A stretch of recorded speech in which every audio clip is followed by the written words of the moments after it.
The text today comes from Matthew 25, verses 14 through 30.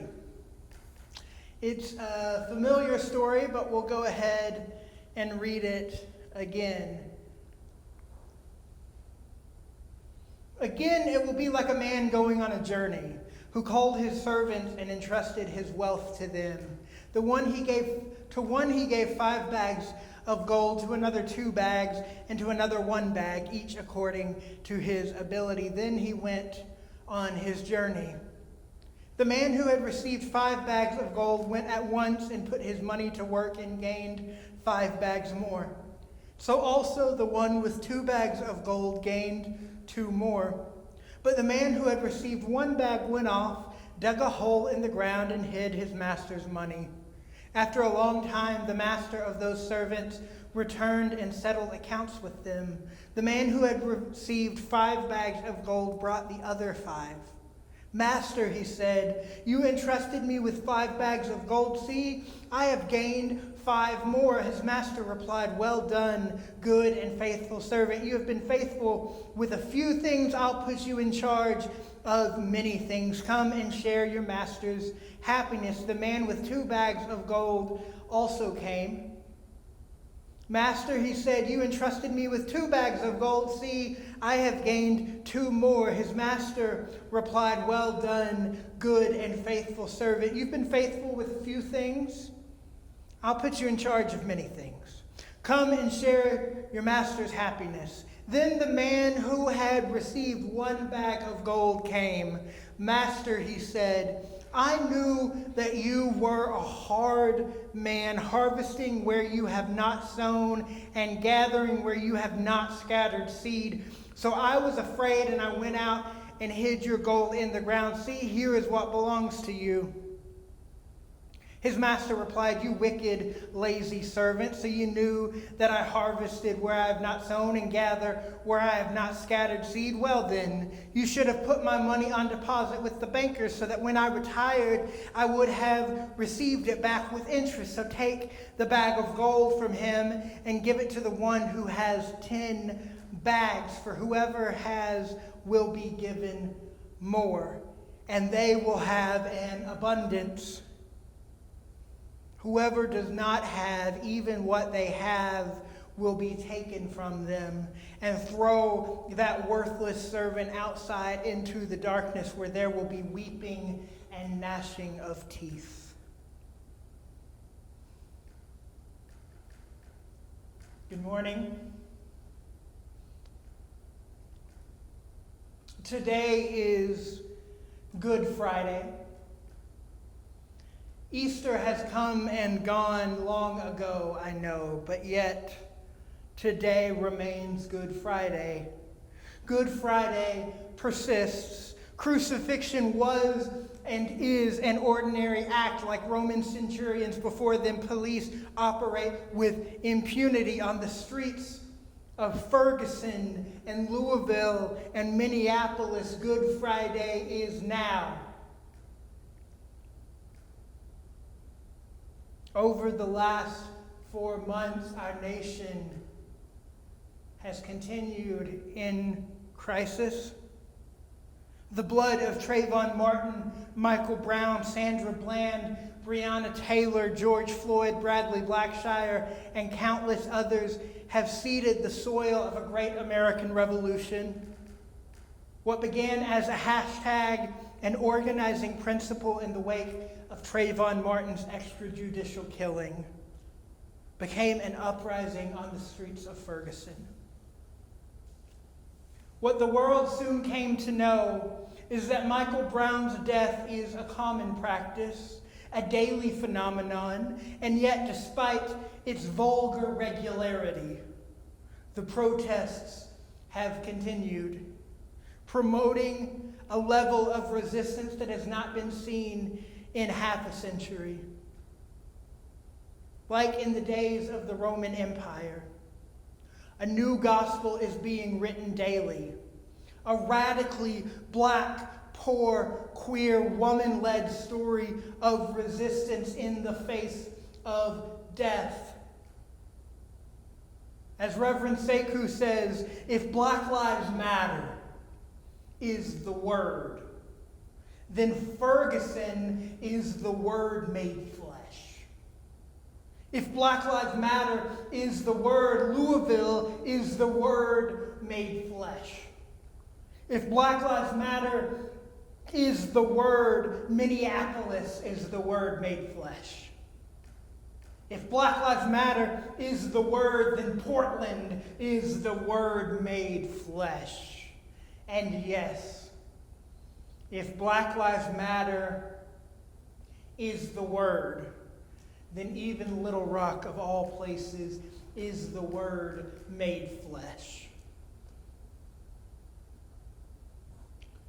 Reverend Sekou points to Emile Durkheim's notion of collective effervescence. He says it offers a way to read the protest as a religious gathering. A religious gathering that makes faith claims. The spirit of resistance saturates the night air, and a figure emerges from the crowd, often a young queer black woman, and calls on all of the gathered, calls on the assembly, calls on the body to repeat the movement's faith claim. It's our duty to fight for our freedom. It is our duty to win. We must love each other and support each other. We have nothing to lose but our chains. This Assata Shakur litany lingers in the night air. Every day a new gospel is being written in the streets. 4 months ago, here in our very city, protesters gathered, were shot with rubber bullets, tear gas. Journalists in Little Rock were detained by police. Street medics were targeted. And yet they persisted. Amidst death threats, online harassment, and physical abuse at the hands of white supremacists, they have persisted. In July, I joined a group of nonviolent protesters who were assaulted by white supremacists and Nazis on the grounds of the Arkansas State Capitol. They punched women in the face. They beat protesters with flagpoles, and in one case, broke an American flag over a young black organizer's back. If that's not a metaphor, I don't know what is. All while the police watched in silence. Protesters have been labeled as terrorists by the Little Rock Police Department, arrested for exercising their First Amendment rights, and in some cases held as political prisoners facing felony charges and decades in prison. I am here in a t-shirt and tired and sweaty and even a little late, sorry, Levante, because I come to you from a protest outside a courthouse, outside a kangaroo court, where they are trying to lynch our friend and brother arrested on the front lines in the fight for justice. And despite all of this, protesters have persisted, show no signs of standing down. They, like the unnamed slave in Matthew 25, teach us what it means to resist. Matthew 25, 14 through 30, we commonly call this text the parable of the talents. It's one of the most commonly preached parables of Jesus. It also tends to be one of the more poorly preached parables of Jesus. Often it is spiritualized in a way that completely strips it of its radicality. The parables of Jesus are often taught as earthly stories with heavenly meanings. We strip these stories of their social, political, and economic context, reducing them to morality tales, theological fables. So this morning, I'd like to spend some time examining the ramifications of this parable to see if we can revive it, pump some life back into this parable, rescue it from the ways that we have domesticated its telling. The most common reading of this passage goes something like this. God, the master, gives you gifts, talents. You are to use those gifts to the best of your ability for God. And if you don't, God will throw you into outer darkness or hell. Let's first dispel a few myths. This is very much a story about systemic oppression. In this case, economics. This is a story about money. More specifically, it's a story about the ways in which money is used to oppress the poor. Often, we read the story as if the master is a figure for God. This, I would argue, presents a few problems, to say the least. First, we have to deal with the fact that the character is not only an absentee lord who cares only about maximizing profits, but it also describes the master as ruthless. Secondly, to read the parable in this way requires that we read it through the lens of capitalism, which I, for one, am unwilling to do. If we're honest with ourselves, we read the parable this way because it's easy, but it's also lazy. It doesn't require us to reorient the way we live within the world. It keeps us comfortable, and parables are meant to disrupt us. Parables subvert, they shatter, they leave little room for reconstruction in the wake of the debris. According to John Dominic Crossan, the subversiveness of parables moves readers into what he refers to as the dark interval, leaving us with insecurity to face the dark night of the story. Parables force us to confront the darkness of our world, and the world is oh so dark. This particular story begins with one patriarchal figure. He is perhaps the closest thing at the time of this writing to a corporation. And so it's not surprising that he would be away, absentee, on economic or political business. And in his stead, the master does something quite bizarre. The text says he leaves his business to slaves. A steward in Roman society was merely a slave who had risen to a prominent position in the hierarchy of the slave owner's household. So the master leaves his slaves with money. In fact, he leaves them with a lot of money. A talent was a piece of silver weighing between 57 and 74 pounds. Imagine trying to carry that in your wallet. It was worth roughly 15 years' wages, roughly $2.5 million today. In some translations, instead of talents, the slaves are left with bags of gold. Either way, the point of the story, whether it's a talent or in the translation we read this morning, a bag of gold, the point seems to be that these are elite financial dealings, not the type of money that would be entrusted to a slave, even to a steward. Perhaps it's meant to serve as hyperbole of sorts, but nevertheless we're told that the first two slaves double their master's investment. This reads to our modern ears like a good thing, doubling money. The parable's first century audience, though, would have found it revolting.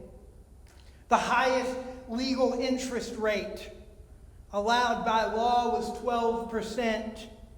Anything higher was considered theft.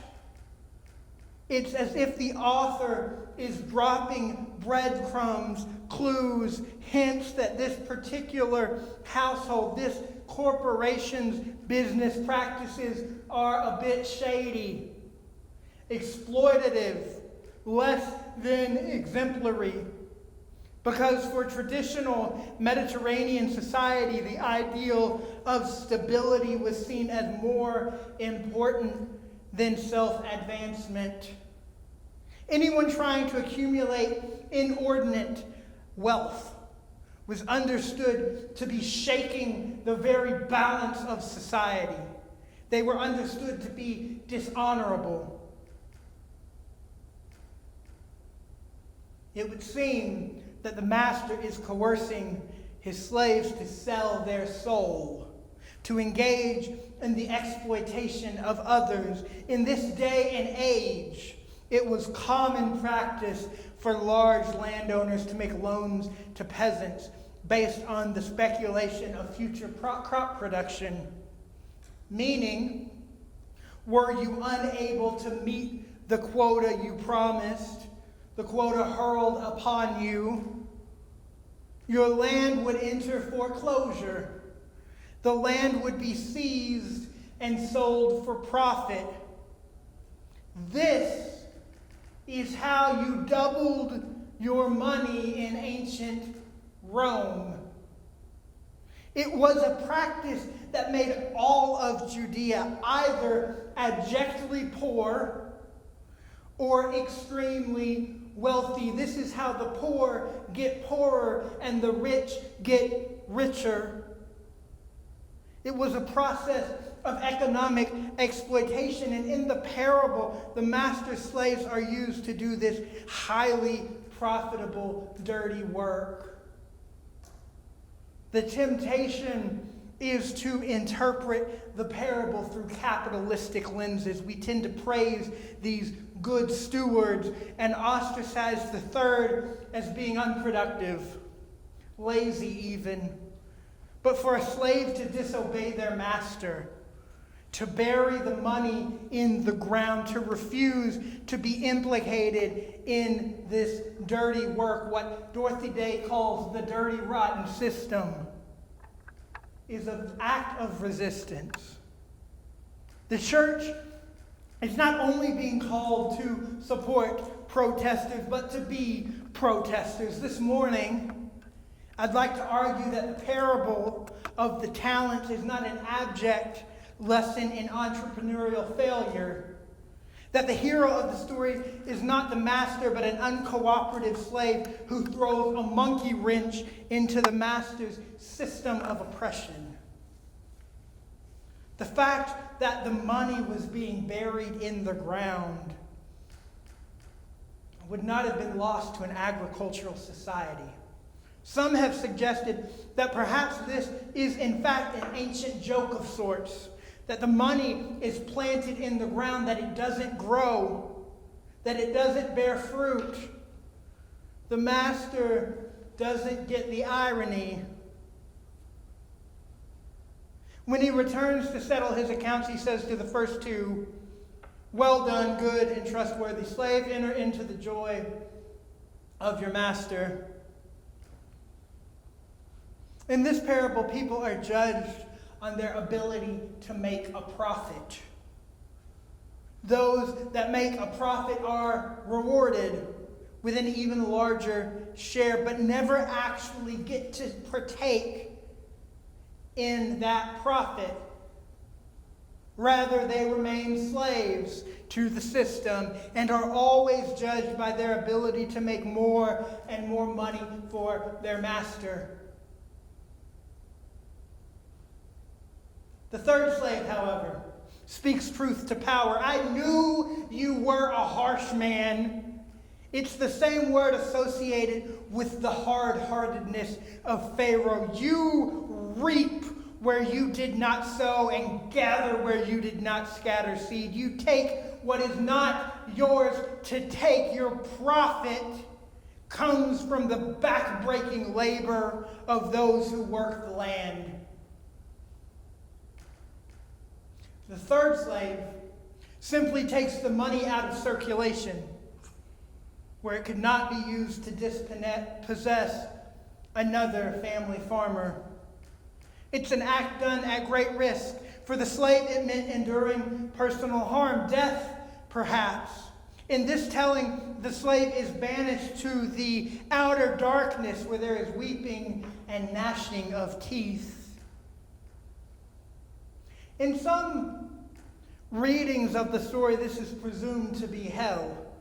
And perhaps it is a kind of hell on earth, experienced by those rejected from the dominant culture.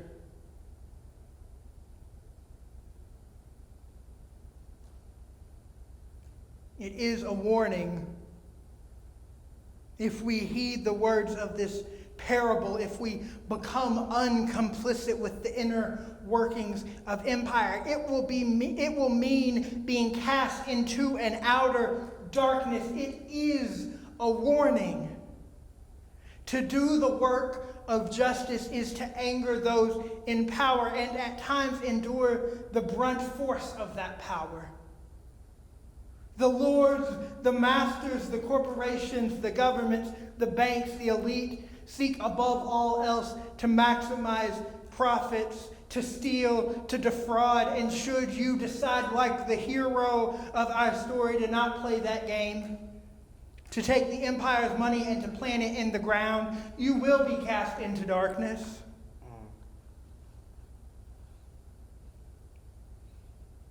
You will be rejected. What is seldom told about Dr. King is how hated he was. Even amidst landmark victories, King remained a polarizing figure. In August of '66, King received a 63% negative polling rating, with a mere 12% of Americans expressing a, quote, highly favorable opinion of him. In September 2015, only 34% adults mostly agreed with Black Lives Matter. Less than a third of Americans believe Black Lives Matter focused on, quote, real issues of racial discrimination, while 55% said the movement distracts from those issues. And while approval numbers have drastically risen in the last 4 months, a poll released last week found that 48% of likely voters surveyed described the uprisings in New York, Portland, and Kenosha as riots, compared to only 40% who understood them as protests. The results, unsurprisingly perhaps, broke down racial and party lines, with 68% of Republicans and 52% of white voters calling the unrest riots. And this is where the parable ends. There is no happy ending for our hero. The parable ends in turmoil, in rejection.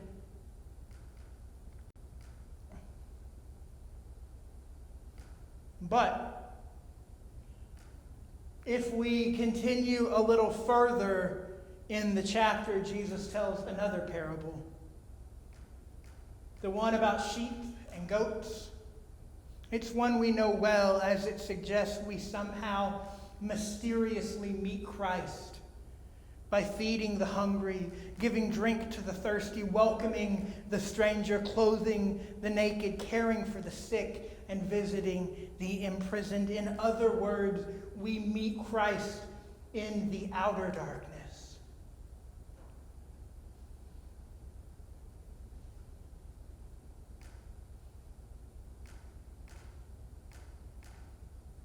To take part in the revolution, to be people of resistance, means being cast into an outer darkness of sorts. which in turn brings us closer to Christ, who dwells in those darkest places. Praise be to God. Amen.